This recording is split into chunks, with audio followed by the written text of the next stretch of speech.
大家好，歡迎收睇中山保良 channel。咁我係 Kiki， 今日咧就唔帶大家去睇樓啦，就睇翻我哋周邊嘅配套等佢點嘅先。咁最近後台咧都好多人私信問，咁我哋坦洲有冇咩盤可以推介下？咁我哋成個坦洲嘅價錢一直以來咧都係比較硬挺同貴嘅，咁價錢差唔多係接近翻我哋市區啦。咁我哋坦洲咧從港珠澳大橋開通咗之後咧，房價一直都喺飆升嘅狀態。咁我哋最早期就圍到4000零蚊就可以買到啦。咁而家大概嘅均價咧就係11000到14000蚊之間嘅。咁主要咧就睇翻我哋屋苑嘅質素啦，仲有我哋嘅位置。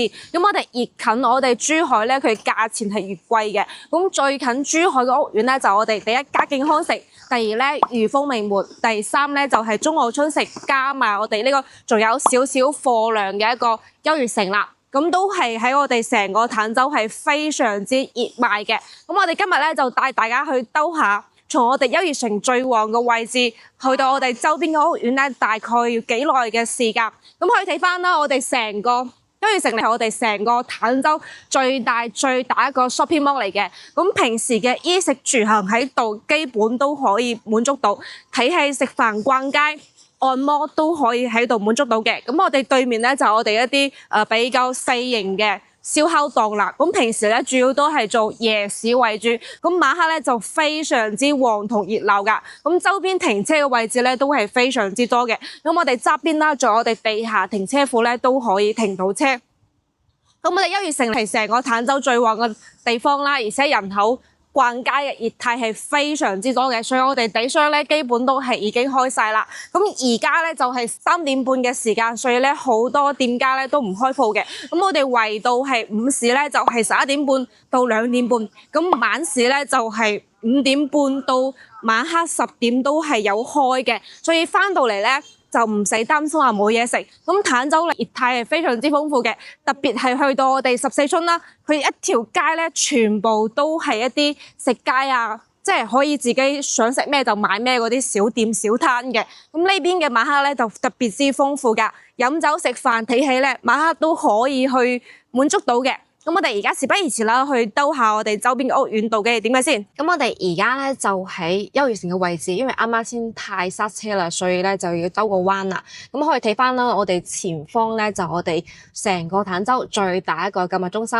咁呢條街嘅主幹道咧，業態係非常之豐富嘅。咁可以睇翻啦，我哋周邊嘅商鋪基本係已經開晒噶啦。咁有我哋一個剪頭髮啦，仲有踩樂按摩。跟住咧食飯，基本喺度可以滿足到，而且我哋前邊咧仲有睇牙嘅地方。咁呢邊嘅生活配套咧，我覺得係非常之適合退休養老嘅，因為呢邊嘅業態非常之方便，落樓基本咧都可以滿足到噶啦。咁我哋前方往我哋右手邊側邊咧，大概係7分鐘嘅時間咧就可以去到我哋嘅中澳春城嘅。咁我哋而家咧就都去裕豐名門睇下到底係要幾耐嘅先。咁我哋而家嘅優越香格里咧就係我哋優越城嘅呢個 shopping mall 嘅開發商去開發嘅。咁而家剩翻嘅全部都係大單位為主，圍到140方。但係呢個屋苑咧，我自己係覺得即係樓間距係真係太密集啦，住起身可能冇咁舒適。咁我哋成個坦洲越近珠海嗰佢都係樓間距係特別之壓抑嘅。呢邊嘅居住人口係有一定嘅密度嘅，所以佢嘅一個價錢就都唔平嘅，而且咧係比較近我哋港珠澳大橋。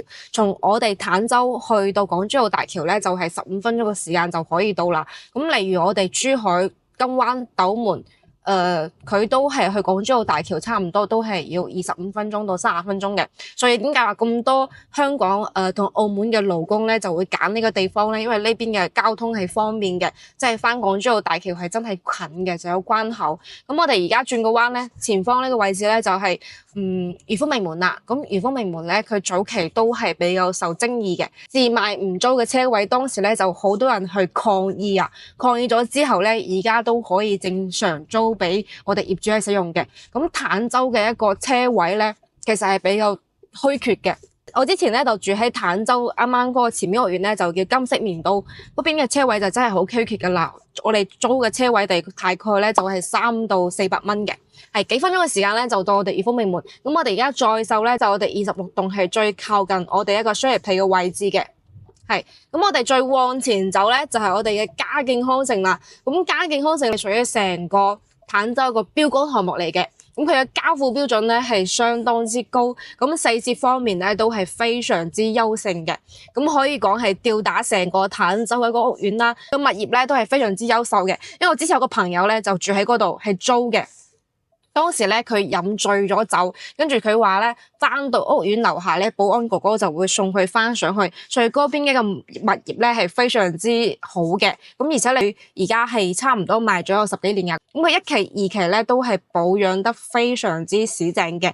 咁而且嚟講，我哋成個嘉景康城咧，佢嘅城市面貌啊，仲有我哋周邊嘅一個行政路咧，佢都係成個坦洲係最靚嘅。因為嘉景康城咧，佢地塊特別大，所以咧佢就分咗幾個區去劃分，跟住咧自己去做嘅一個道路，所以咧就住起身咧就非常之舒適噶啦。咁我哋而家個嘉景康城咧賣緊嘅價錢3期咧係圍到16,000到18,000蚊嘅，咁我哋4期咧就均價就14,000到15,000蚊。咁可以睇翻側邊啦，側邊咧就我哋建咗好多娛樂設施可以提供到俾我哋小朋友玩啦，所以呢邊嘅業態咧就特別之豐富嘅。咁平時得閒咧都可以帶小朋友過嚟都玩下都 OK 嘅。咁係一個非常快樂嘅一個娛樂啦。咁我哋再往前走咧，可以睇翻呢條道路就係我哋一個坦洲大道啦。咁從呢條道翻到港珠澳大橋咧，全程係冇咩紅綠燈嘅，所以咧就係超級快。咁呢條大道嚟做一個坦洲大道，咁係做咗5車道俾大家嘅。咁因為呢邊嘅人車流係特別之多，咁去到我哋早高峰期咧都係非常之塞車嘅。咁呢個方向往前走咧就我哋中山市區嘅方向啦。咁往後走咧就我哋珠海嘅方向。咁去到港珠澳大橋就全程冇咩太多嘅紅綠燈，所以咧就特別之快可以翻到我哋港珠澳大橋。咁而家側邊咧就到咗我哋嘅嘉景康城。咁嘉景康城咧就一直業度都係非常之高嘅，但係價錢都係非常之硬挺，因為佢交付標準相當之高，圍到5000蚊1平方俾到大家。係轉個彎咧就覺得呢邊特別似珠海嘅城市面貌，係特別之靚仔嘅。我自己個人都係非常中意呢個屋苑，但係咧因為價錢嘅原因咧，我覺得都係稍微貴少少。但係咧佢貴咧係有佢嘅貴嘅價值，因為佢品質啊、服務啊、後期啊，佢都係有一定嘅保障嘅。咁點解話買樓要揀大品牌咧？大品牌咧佢就有後期嘅保障係特別之好嘅咯，就唔怕話過咗10幾年屋苑咧藍洲冇人去收拾。咁我哋成個嘉景康城咧屬於一個自成一國嘅一個屋苑嚟嘅，因為佢旁邊呢邊咧就有啲電影院啊，仲有我哋一啲超市咧就可以買下餸都 OK 嘅。咁周邊嘅底商全部都係已經開晒噶啦。咁我哋今期嘅視頻咧就已經帶大家去兜下我哋從一月城去到我哋每個屋苑嘅大概係幾耐嘅時間，其實總共嘅時間咧都係7分鐘咧就可以到噶啦，非常之方便同近。今期嘅視頻咧就已經結束噶啦，咁我哋下期再見，拜拜。